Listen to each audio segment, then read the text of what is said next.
ভোটের ময়দানে এখন যেন জোর টক্কর চলছে তৃণমূল আর বিজেপির। শুভেন্দুকে যেমন আক্রমণ শানিয়েছেন কুণাল ঘোষ, তেমনি আবার কুণালকে পাল্টা আক্রমণ শানাতে দেখা গিয়েছে শুভেন্দুর। তবে কুণাল এবার শুভেন্দুর মন্তব্যকে স্বাগত জানালেন, তাও আবার সিপিএম প্রসঙ্গে, মানে একে অপরের পাশেই দাঁড়ালেন। আসুন শোনাই তৃণমূল নেতা কুণাল ঘোষ কি বলছেন।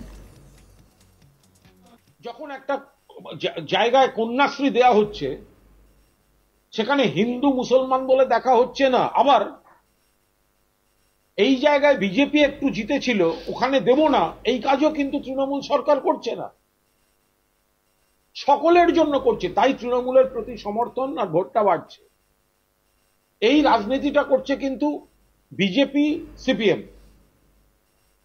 এই যে মোহাম্মদ সেলিম, আমি শুভেন্দুকে সমস্ত বিষয় বিরোধিতা করি, তার কারণ বিরোধিতার কারণ আছে, কিন্তু মোহাম্মদ সেলিম নিয়ে শুভেন্দু যা বলেছে 100% সঠিক কথা বলেছে।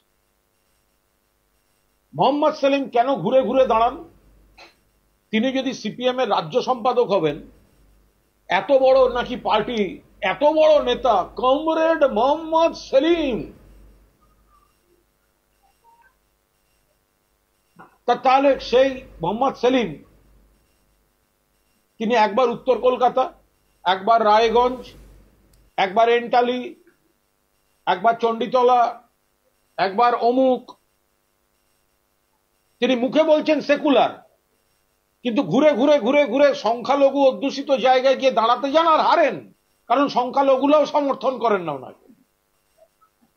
ফলে সিপিএম এর ক্ষেত্রে শুভেন্দু এই যে মন্তব্যটি করেছে, মোহাম্মদ সেলিমের মূল্যায়নে সম্পূর্ণ সমর্থন করছি। আর আইএসএফ তারা একটা স্বাধীন দল, তাদের সংগঠন কোথায় কোথায় তারা ভোটে লড়লে তাদের তরফ থেকে একটা ক্যালকুলেশন থাকে। একই সঙ্গে ফের কংগ্রেস, সিপিএম ও বিজেপিকে এক সূত্রে আক্রমণ শানান কুণাল ঘোষ। রীতিমতো বিস্ফোরক ভঙ্গিতে আক্রমণ করেন তিনি। শোনাই কি বলছেন কুণাল ঘোষ। বিরোধীরা প্রার্থী দেবেনি, কিন্তু আমরা সংখ্যাগরিষ্ঠ মানুষের ভোট পেয়ে জিতব। বিরোধীদের ভাবতে হচ্ছে, কংগ্রেস সিপিএম বিজেপিকে ভাবতে হচ্ছে, এ দাঁড়ালে ওর কি হবে, ও দাঁড়ালে ওর কি হবে। তৃণমূল কংগ্রেস ভাবছে না। তৃণমূল কংগ্রেস বলছে শীত গ্রীষ্ম বর্ষা মমতা বন্দ্যোপাধ্যায় ভরসা, উন্নয়ন হয়েছে, বিজেপি বঞ্চনা করেছে, তার বিরুদ্ধে লড়াই চলছে, তাই তৃণমূল কংগ্রেসকেই মানুষ ভোট দেবে। সব মিলিয়ে এবার নতুন করে ভোটের আগে শুভেন্দুকে কুণালের সমর্থন নতুন সমীকরণ তৈরি করে দিল রাজনৈতিক মহলের অন্তরে। যত সময় এগিয়ে আসছে ততই যেন পাল্লা দিয়ে ছুটছে রাজনৈতিক উত্তাপ। একদিকে কুণাল ঘোষ আক্রমণ শানাচ্ছেন শুভেন্দু অধিকারীকে, আবার অন্যদিকে শুভেন্দু অধিকারী আক্রমণ শানাচ্ছেন কুণাল ঘোষকে। তবে কোথাও যেন সিপিএম ইস্যুতে একে অপরের পাশেই দাঁড়ালেন। কি বলছেন কুণাল ঘোষ শোনাবো।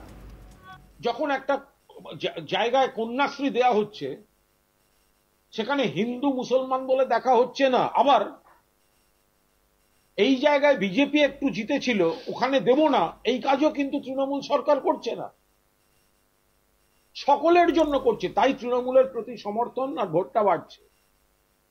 এই রাজনীতিটা করছে কিন্তু বিজেপি সিপিএম। এই যে মোহাম্মদ সেলিম, আমি শুভেন্দুকে সমস্ত বিষয় বিরোধিতা করি, তার কারণ বিরোধিতার কারণ আছে, কিন্তু মোহাম্মদ সেলিম নিয়ে শুভেন্দু যা বলেছে 100% সঠিক কথা বলেছে। মোহাম্মদ সেলিম কেন ঘুরে ঘুরে দাঁড়ান? তিনি যদি সিপিএম এর রাজ্য সম্পাদক হবেন, এত বড় নাকি পার্টি, এত বড় নেতা কমরেড মোহাম্মদ সেলিম, তাহলে সেই মোহাম্মদ সেলিম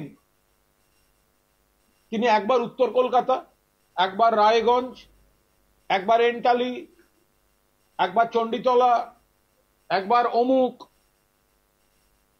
তিনি মুখে বলছেন সেকুলার, কিন্তু ঘুরে ঘুরে ঘুরে ঘুরে সংখ্যালঘু অধ্যুষিত জায়গায় গিয়ে দাঁড়াতে যান আর হারেন, কারণ সংখ্যালঘুরাও সমর্থন করেন না ওনাকে। ফলে সিপিএম এর ক্ষেত্রে শুভেন্দু এই যে মন্তব্যটি করেছে, মোহাম্মদ সেলিমের মূল্যায়নে সম্পূর্ণ সমর্থন করছি। আর আইএসএফ তারা একটা স্বাধীন দল, তাদের সংগঠন কোথায় আরও আপডেট পেতে দেখতে থাকুন আজ তাক বাংলার ইউটিউব চ্যানেল, সাবস্ক্রাইব করুন।